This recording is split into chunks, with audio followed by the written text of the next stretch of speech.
Hello అండి, welcome back to my channel making a easier way. ఈరోజు video వచ్చి వైశాఖ పురాణం 16వ అధ్యాయం యముని పరాజయం. అప్పుడు నారద మహర్షి యమలోకమునకు వెళ్ళెను. యమలోక స్థితిని చూసెను. యమధర్మరాజా, నీ లోకమున నరకబాధలు పడువారి రోదన ధ్వనులు వినిపించటం లేదేమిటి?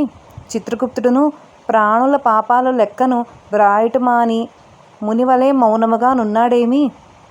సహజముగా బహువిధ పాపములను చేయి మానవులు ఈ లోకమునకు రాకుండుటకు కారణమేమి అని ప్రశ్నించెను.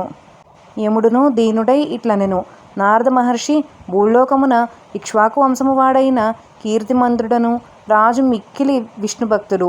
అతడు ధర్మబేరిని మ్రోగించి తన ప్రజలందరినీ వైశాఖ వ్రతమును అవలంబించినట్లు చేయుచున్నాడు.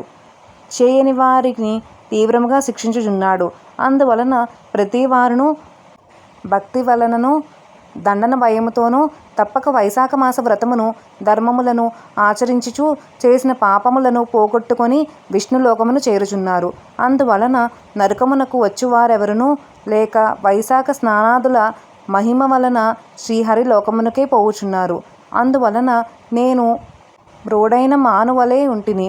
నాకు ఇట్టి స్థితి పోయి పూర్వపు స్థితి రావలెను.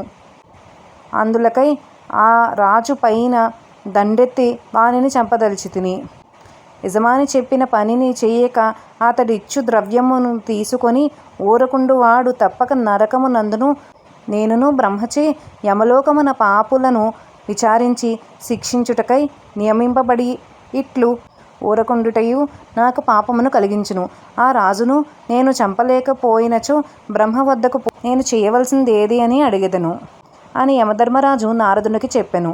నారదుడును బాగున్నదని తన దారిని పోయెను. యమధర్మరాజు తన వాహనమైన మహిషమునెక్కి భయంకరాకారముతో యమదండనను ధరించి భీకరులకు 80 కోట్ల యమభటులతో కీర్తిమంతుడను వచ్చినవాడు యమధర్మరాజును తెలుసుకొని యుద్ధ సన్నద్ధుడై యమధర్మరాజు నెదిరించెను. యమునకు కీర్తిమంతునకు మిక్కిలి భయంకరమైన యుద్ధము జరిగెను. యముని సేవకులకు మృత్యువు రోగము. యమదూతలు కీర్తిమంతుని ఎదిరింపలేకపోయిరి. అప్పుడు ప్రయోగించి ఆయుధములన్నీయు కీర్తిమంతుని ఆయుధముల ముందు శక్తిహీనులవైతివి. తుదకు యముడు బ్రహ్మాస్త్రముతో మంత్రించి దండనను కీర్తిమంతుడిపై ప్రయోగించెను. మిక్కిలి భయంకరమైన ఆ యమదండమును చూసి అందరూ బెదిరి హాహాకారాలు చేసిరి. అప్పుడు శ్రీహరి తన భక్తుడొకడు కీర్తిమంతుని రక్షణకై తన సుదర్శన చక్రమును పంపెను. భయంకరమగు సుదర్శన చక్రము యమదండమును దానిలోని బ్రహ్మాస్త్రమును శక్తిహీనములు గావించి మరలించి యమునిపై మరలెను.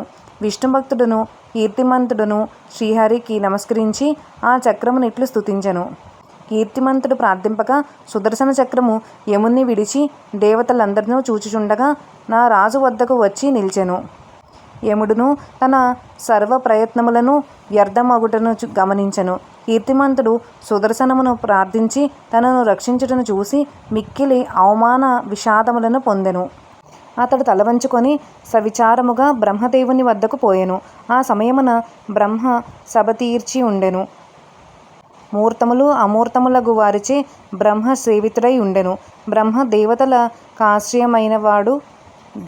జగములు అను వృక్షములకు బీజము విత్తనము అయినవాడు. అన్ని లోకములకు పితామహుడు. ఇట్టి బ్రహ్మను లోకపాపకులు దిక్పాలకులు రూపము కల ఇతిహాస పురాణాదులు వేదములు సముద్రములు నదీనదములు సరోవరములు అశ్వరార్థి మహావృక్షములు వాపీకూప తటాకములు పర్వతములు అహోరాత్రములు పక్షములు మాసములు సంవత్సరములు కళలు కాష్టములు నిమేషములు ఋతువులు ఆయనములు యుగములు సంకల్ప వికల్పములు నిమిషోన్మేషములు నక్షత్రములు యోగములు కరణములు పూర్ణిమలు అమావాస్యులు సుఖదుఖములు భయాభయములు లాభలాభములు జయాపజయాలు సత్వరజస్తమోగుణములు సొంత మూఢ అతి ఘోరావస్థలు వికారములు సహజములు వాయువులు శ్లేషవాత పితములు వీనితో కొలువుదీరిన బ్రహ్మను చూసెను. ఇట్టి దేవతలున్న కొలువులోనికి యముడు సిగ్గుతో కొత్త పెండ్లి కూతురు వలె తల వంచుకొని ప్రవేశించెను.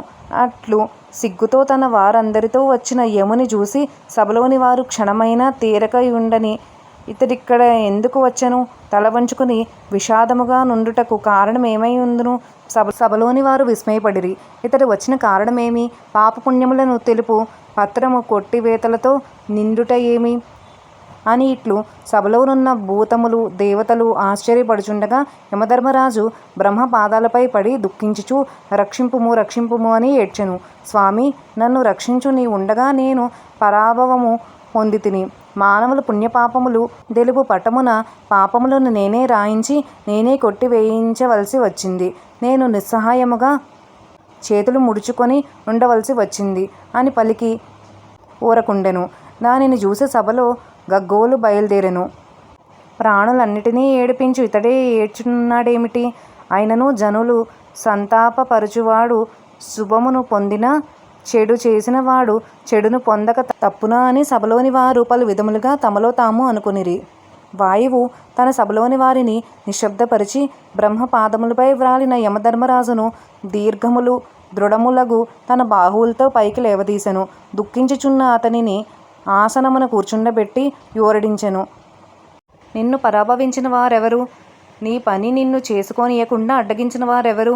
ఈ పాప పట్టికను ఇట్లు తుడిచిన వారెవరు? వివరముగా చెప్పుము. నీవెందులకు వచ్చితివి? అందరినూ పరిపాలించు వారే నీకును నాకును ప్రభువు. భయము లేదు చెప్పుమని వాయువు అడగగా యమధర్మరాజు అయ్యో అని అతి దీనముగా పలికెను. వైశాఖ పురాణంలోని 16వ అధ్యాయం సంపూర్ణం. Thank you for watching.